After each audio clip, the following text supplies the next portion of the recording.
Hello বন্ধুরা, কেমন আছো সবাই? আশা করছি অনেক ভালো আছো। আমি সবে স্নান করে এসেছি আর অনেকটা সকালে উঠেছিলাম, কিন্তু অনেকটা বেলায় স্নান করেছি। আজকের আমাদের বাড়িতে ওরম একটা মিস্ত্রি না, জাস্ট 3-4টে মিস্ত্রি লোক হয়েছে। কারণ মন্দিরে রং হচ্ছে, ভিতরে পাথর পালিশ হচ্ছে, এদিকে মানে ঘাস বাগান পরিষ্কার, মানে এইদিকে মানে 3-4টে লোক রয়েছে।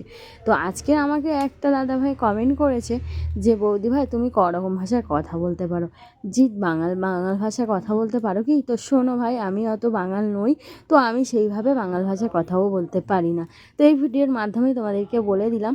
তো যাই হোক, আমি বাঙাল ভাষা জানিও না, আমি যেমন ধরনের কথা বলি এই ধরনের কথা আমার বলতে সবথেকে ভালো লাগে। আর বাঙাল ভাষা, হিন্দি ভাষা এগুলো আমি ঠিক পারি না। যাই হোক, আমাদের মন্দিরে এখন কাজ চলছে এদিকে, আর ওইদিকে দেখো আর একটা দাদা ভাইরা ওখানটা হচ্ছে কাজ হচ্ছে। এই যে দেখো, মানে 3-4টে মিস্ত্রি, তোমাদেরকে বললাম না, তোমার দাদা ভাই তো মানে ভাত খেতে খেতে ওনার সকাল থেকে টাইম চলে যাচ্ছে। বাড়িতে যখন লোক হয় তখন তো সবাই জানো যে একটুখানি কাজ হয়। আর এদিকে বাবুদেরও স্কুলে যাওয়ার সময় হয়ে এসছে, ওই জন্য বাবুরা হচ্ছে কি স্কুলে যাওয়ার জন্য রেডি করে দিচ্ছে মা। আর আমি তো আজকে টাইমই পাইনি, কারণ সকাল থেকে তো কাজের, জানো সবার বাড়িতে যখন কাজ হয় সবারই একই সেম। আমাদের মুসলিমদের যে মানে সময় দেওয়া হয়েছে, যে যেমন পারছে করেছে, ততটা পারছে মানে তাড়াতাড়ি করার চেষ্টা করছে। তো একটা কাজ কী বলো তো, তোমার দাদাভাই আমার একটা কাজ সুবিধে করে দেয়। কী কাজ বলো তো? সে কাজটা হচ্ছে তোমার দাদাভাই আমার ক্যামেরাম্যানগুলো হয়। আর এদিকে দেখো পাথরগুলো যখন পালিশ হচ্ছে, জাস্ট অসাধারণ লাগছে। কি বলো তো, যেন চকচক করছে, মলছে, আরও মানে এখনও ঘষতে বাকি রয়েছে। যখন ঘষা হবে ঠিক মুখে নাকি আয়না দেখা যাবে। আর এইদিকে তো কালকেই কাজ মানে একটা জ্যাঠামশাই কাজ করছিল, তো সেই জ্যাঠামশাই এদিকে কাজ অনেকটা কমপ্লিট করে দিয়েছে, শুধু রঙটা বাকি রয়েছে। এদিকে তো ঝাড়বাতি লাগার জন্য এখানটা ভাবছি একটা ডিজাইন করব। তো এটা করলে কি ভালো হবে? তোমরা একটু কমেন্ট করে জানিও তো। আর এদিকে তোমার দাদাভাই সকাল থেকে একটুও খাওয়ার সময় পায়নি, কারণ 3-4টে মিস্ত্রির হাতে পিছনে কাজ করতে, জল দিতে, মানে পাক খেতে জীবনটা যেন মানে আজকের থেকে দেখো ভোলে বাবাটা জাস্ট দারুণ লাগছে। তো আমার সবটাই মন্দিরে সব জিনিসটাই ভালো লাগছে। তোমাদের কেমন লাগছে একটু বলো। এদিকে রান্না বসিয়ে দিচ্ছি, ওদিকে তোমার দাদাভাই কাজে ব্যস্ত। আর আজকে রান্না কি হচ্ছে জানো? আজকে রান্না হচ্ছে কি নিরামিষ, কারণ বৃহস্পতিবার, আমাদের প্রত্যেকে বৃহস্পতিবার আর শনিবার করে নিরামিষই রান্না হয়।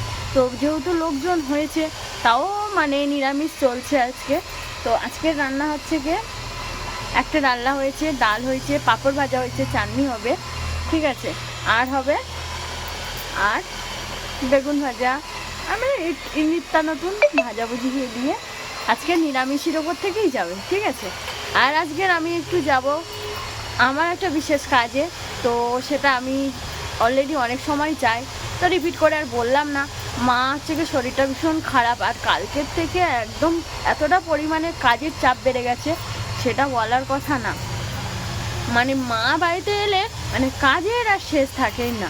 তো এটা কথা নয়, কারণ বাড়িতে কাজ করে সবসময় তো বাড়িতে একাই থাকি, বসে বসে বোর হই। মা যখন আসে কথাবার্তা, বাড়ি ঘর দোর, সামনেই তো কালী পুজো। আর একটা কথা তোমাদেরকে জানাই, সামনেই কালী পুজো, তো আর বেশি দিন বাকি নেই, ঠিক 3-4টে দিন বাকি আছে। তো আগামী দীপাবলির শুভেচ্ছা, আন্তরিক ভালোবাসা তোমাদের জানাই। তো তোমরাও কমেন্ট করে জানিও দীপাবলি কেমন কাটাবে, আর সবার কেনাকাটা কি হয়ে গেছে ভাইফোঁটার জন্য। তো আমার তো ভাইফোঁটার জন্য কেনাকাটা কিছুই হয়নি।